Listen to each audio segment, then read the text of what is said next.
Hi, welcome to my third APUS Notes video on Chapter 5, the Imperial Breakdown, covering the years 1763, right after the French and Indian War, to 1775, right before the American Revolution.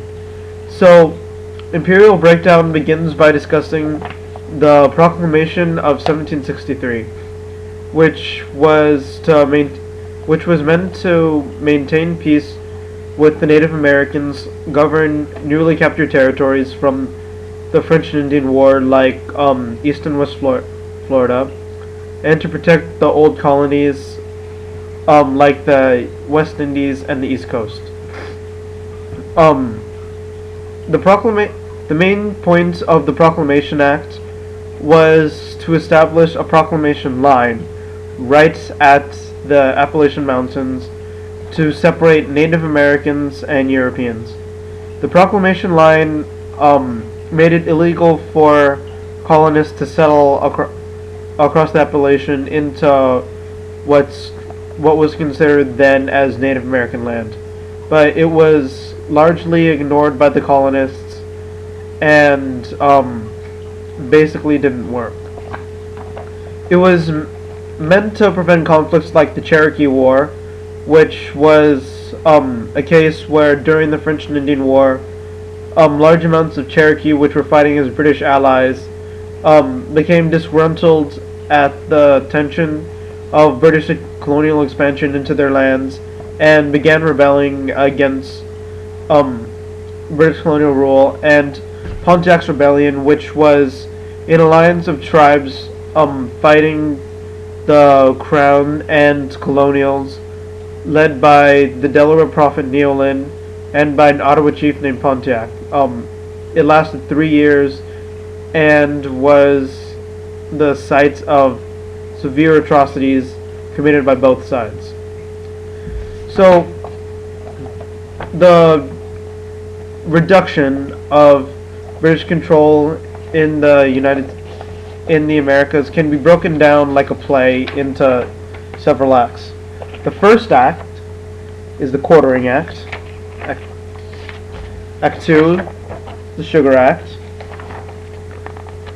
Act 3, the Stamp Act. Act 4 is the Quebec Act. Act 5 is the Intolerable Acts, which includes the Quebec Act, and Act 6, the Coercive Act. And it finishes off with the unique one, Act 7, the Non-Importation Act. So, Act 1, the Quartering Act, was an edict by the British government that made it a requirement to allow that colonists provide board and supplies to redcoats, which made it extremely unpopular because of the Whig influence in colonial society, which included the fear of a standing army, and who wants a soldier living in your house, taking your food, and sleeping in your bed. The second act, the Sugar Act, was probably one of the most volatile.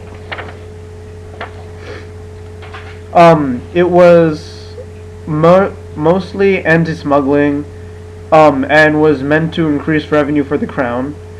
It decreased the molasses duty by 3 pence, which was meant to counteract the smuggling by making it less profitable. And it also required captains to keep papers on board their vessels at all times, and if they could not be produced, then the vessel and its cargo would be seized.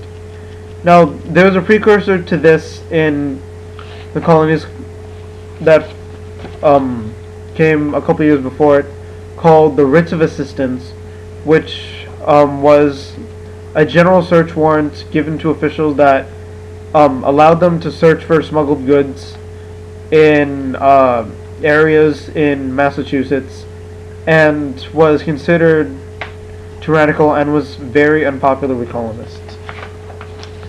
Now, Act 3, the Stamp Act, was a tax that was given on all paper products. It was literally a stamp of approval by the British government that this item is British made and will be given British taxes. It was extremely unpopular and led to friction about representation because there was no American say in what this tax would, what the revenue from this tax would go to, and it led to the Stamp Act, Congress in New York City, which was attended by 9 out of the 13 colonies. Now, Act 4, the Quebec Act, basically was meant to help govern the new captured territories from the French and Indian War, namely Quebec, which was captured from the French in Canada. It moved the Quebec border to the Ohio River and was to be governed by a governor appointed by the Crown and had no legislative assembly. Now, Act 6, the Coercive Act, which is also with the Quebec Act part of the Intolerable Acts, was a response to the famous Boston Tea Party, the beginning of which was the Boston Port Act, which closed Boston Harbor until the damages from the Boston Tea Party were repaid in full to the East India Company by colonists. It was a 3-part, with the Boston Port Act being the first part, the second being all English on American crime was to be tried at in England with an English jury, which angered the colonists because of obvious bias that would arise from it.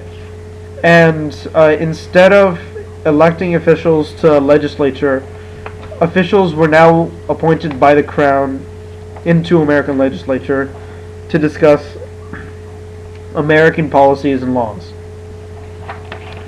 Now, the Non-Importation Act, Act 7, was actually an American movement, not an official act, but it was a boycott against English goods that were to be imported and taxed, like from the Stamp Act or the Sugar Act.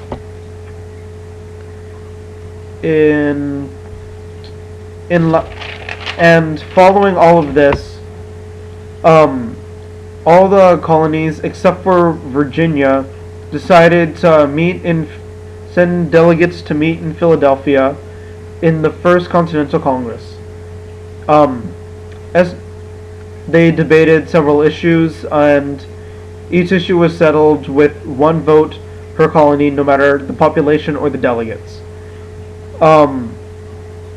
As a rule, the conservatives that were present were very pro-compromise with the British government, and the liberals wanted to stand up to the British government.